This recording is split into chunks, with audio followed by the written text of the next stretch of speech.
In today's class we will understand about pronoun. Pronoun को हिंदी में कहा जाता है सर्वनाम. ठीक है. प्रोनाउन क्या होता है? A pronoun is a word that is used in the place of a noun. Pronoun एक ऐसा वर्ड है जो नाउन की जगह पर इस्तेमाल किया जाता है. हिंदी में इसको सर्वनाम कहते हैं. सर्वनाम किसे कहते हैं? सर्वनाम वह शब्द है जो संज्ञा के स्थान पर प्रयुक्त किए जाते हैं, उसे हम सर्वनाम कहते हैं. और सर्वनाम को ही हम क्या कहते हैं? प्रोनाउन कहते हैं. ठीक है. तो जैसे कि अब एक बात को ध्यान से समझो. जैसे नाउन. नाउन क्या होता है? नाउन मीन्स होता है naming word.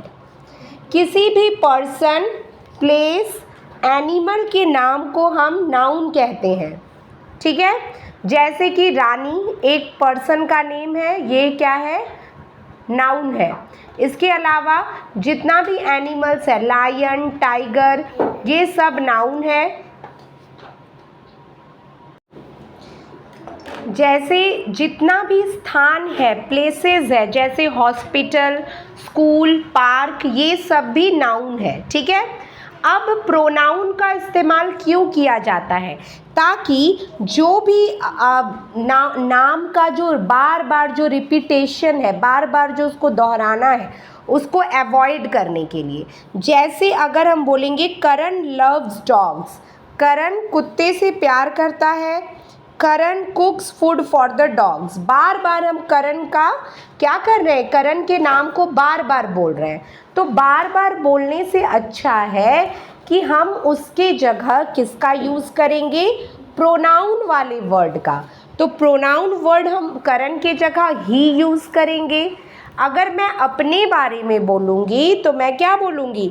Rani loves to right. ये बोल सकती हूँ रानी को लिखना पसंद है ना. और फिर बार बार रानी रानी अपना नाम तो बार बार नहीं लूँगी. इसके जगह पे मैं क्या बोलूँगी? आई बोलूँगी. तो ये जो आई है ये प्रोनाउन वर्ड है. और इसका यूज़ क्यों किया जाता है? To avoid repetition. बार बार जो हम रिपीट कर रहे हैं उसको हम अवॉइड करने के लिए प्रोनाउन वाले वर्ड का यूज़ करते हैं. इतना बात क्लियर है? अब आते हैं कि प्रोनाउन वर्ड्स कौन कौन से हैं. He, she, it, they, you, I, we, these are pronoun words, है ना. अब आते हैं काइंड्स ऑफ प्रोनाउन. देखो काइंड्स ऑफ प्रोनाउन में पहला है personal pronoun. Personal pronoun is used for a person, animal और अ थिंग. पर्सन मतलब आदमी, व्यक्ति, और एनिमल मीन्स जानवर, और थिंग्स मीन्स चीज़ें. It can be used as subjects of the verb and it also used as objects of the verb. Personal pronoun का इस्तेमाल सब्जेक्ट के रूप में और ऑब्जेक्ट के रूप में भी होता है. सब्जेक्ट किसको कहते हैं? जो काम करता है ना. और ऑब्जेक्ट किसको कहते हैं? जिस पर काम का पूरा फल पड़ता है या रिजल्ट उसमें ये होता है. सबको पता है सब्जेक्ट और ऑब्जेक्ट क्या है ना. तो सबसे पहले पर्सनल प्रोनाउन का यूज़ एज अ सब्जेक्ट भी होता है, एज अ ऑब्जेक्ट भी होता है. एज अ सब्जेक्ट कौन सा पर्सनल प्रोनाउन का यूज़ होता है? तो आई, यू, ही, सी, इट. और एज अ ऑब्जेक्ट आई का क्या हो जाएगा? मी होगा. यू का तो यू ही रहेगा. ही का क्या होगा? हिम होगा. शी का हर होगा. और इट का इट ही होगा. इतना क्लियर है? अब एक एग्जाम्पल से समझते हैं.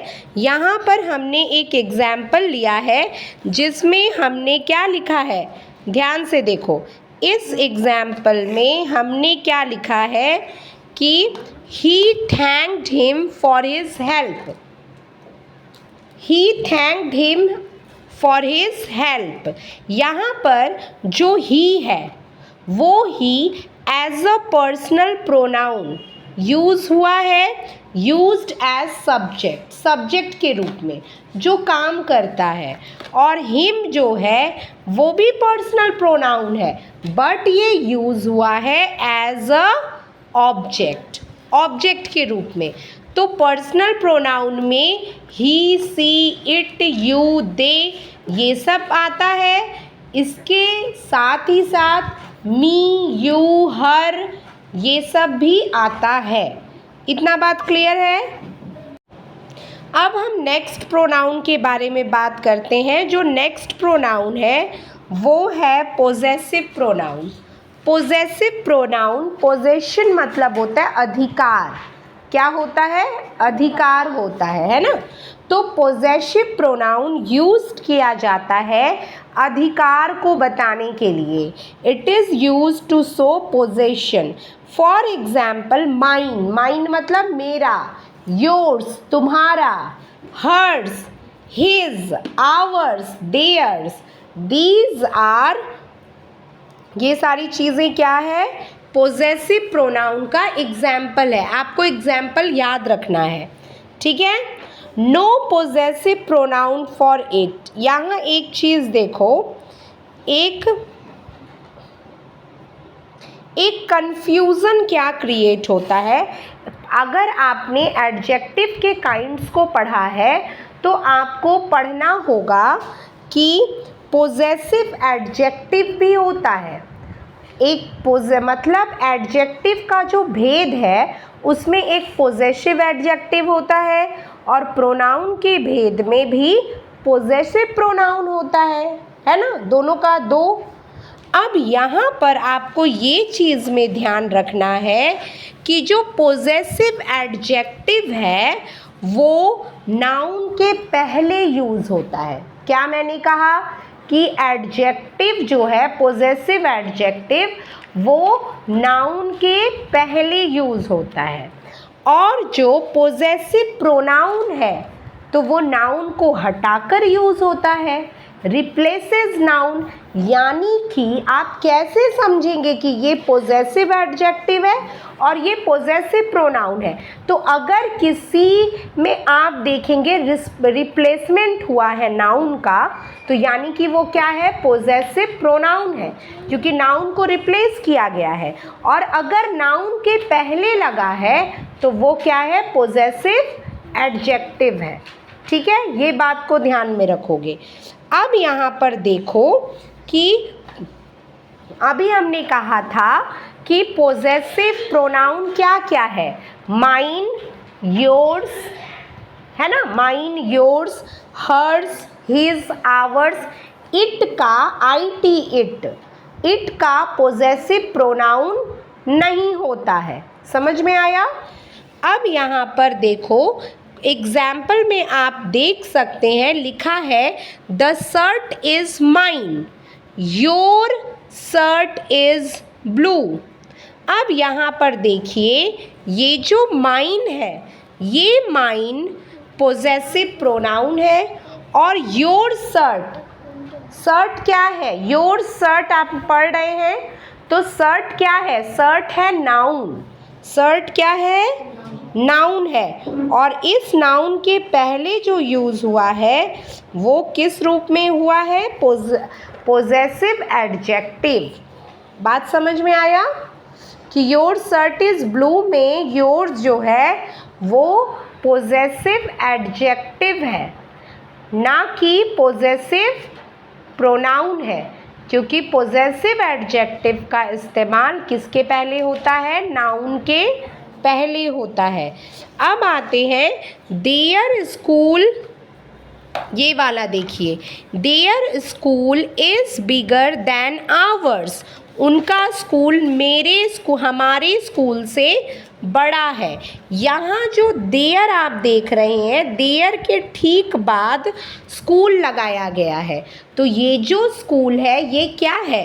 स्कूल एक प्लेस है, यानी कि नाउन है। और नाउन के ठीक पहले इस्तेमाल हुआ है देयर का। तो देयर यहाँ पे पोजेसिव एडजेक्टिव में यूज़ हुआ है, नाउन के पहले। नाउन को नहीं हटाया गया।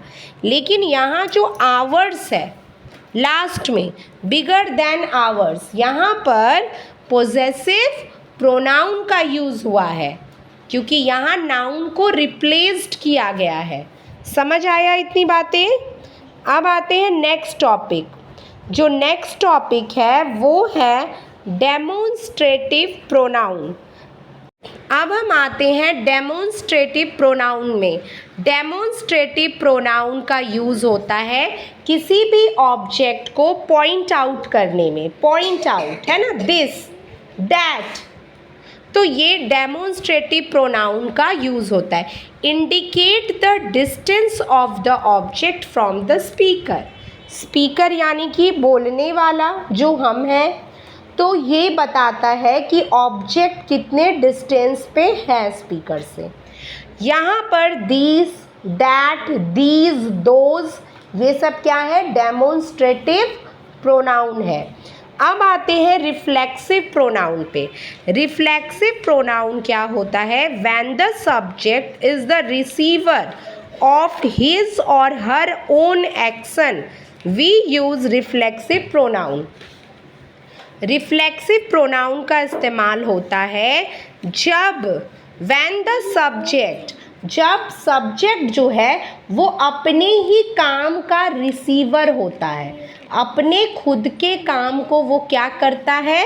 रिसीव करता है ना।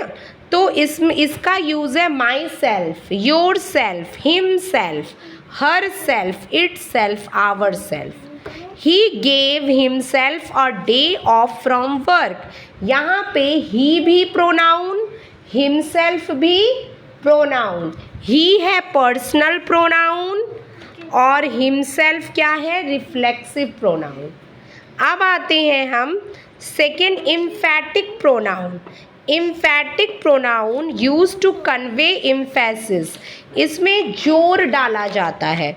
सम as reflexive pronouns but they are use differently, यानी कि एम्फैटिक प्रोनाउन सेम होता है, सेम एज रिफ्लेक्सिव प्रोनाउन। ये रिफ्लेक्सिव प्रोनाउन की तरह ही होता है, लेकिन इसका इस्तेमाल अलग अलग तरीके से किया जाता है। Reflexive pronoun answer the question whom। Reflexive pronoun और एम्फैटिक प्रोनाउन दोनों एक ही है, लेकिन एम्फैटिक प्रोनाउन और रिफ्लेक्सिव प्रोनाउन का यूज़ अलग अलग होता है। रिफ्लेक्सिव प्रोनाउन whom का आंसर देता है। whom मतलब क्या होता है? हाँ, किसे, है ना। अब आते हैं हम कैसे हम पता करेंगे कि ये रिफ्लेक्सिव है और एम्फैटिक है। ही blamed himself from the tragedy, उसने खुद को ही ब्लेम किया इस घटना के लिए, ट्रेजेडी के लिए। यहाँ पर आप अगर whom खोजेंगे कि किसे ब्लेम किया, खुद को, तो आंसर आ रहा है whom का, यानी कि ये रिफ्लेक्सिव प्रोनाउन है। और एम्फैटिक प्रोनाउन क्या होता है? ये जोर डालता है। He himself is responsible for the tragedy, इसमें जोर किस में डाल रहा है? ही पर, सब्जेक्ट पर, कि उसने खुद ही क्या किया? खुद ही इसके लिए ये जिम्मेदार है। ठीक है, तो ये समझ में आना चाहिए। ही हिमसेल्फ, ही के बाद ठीक हिमसेल्फ का यूज़, तो एम्फैटिक प्रोनाउन। एम्फैटिक प्रोनाउन सब्जेक्ट पर ही जोर डाल देता है और रिफ्लेक्सिव प्रोनाउन whom का आंसर देता है। तो ये डिफरेंसेस समझना है, ठीक है।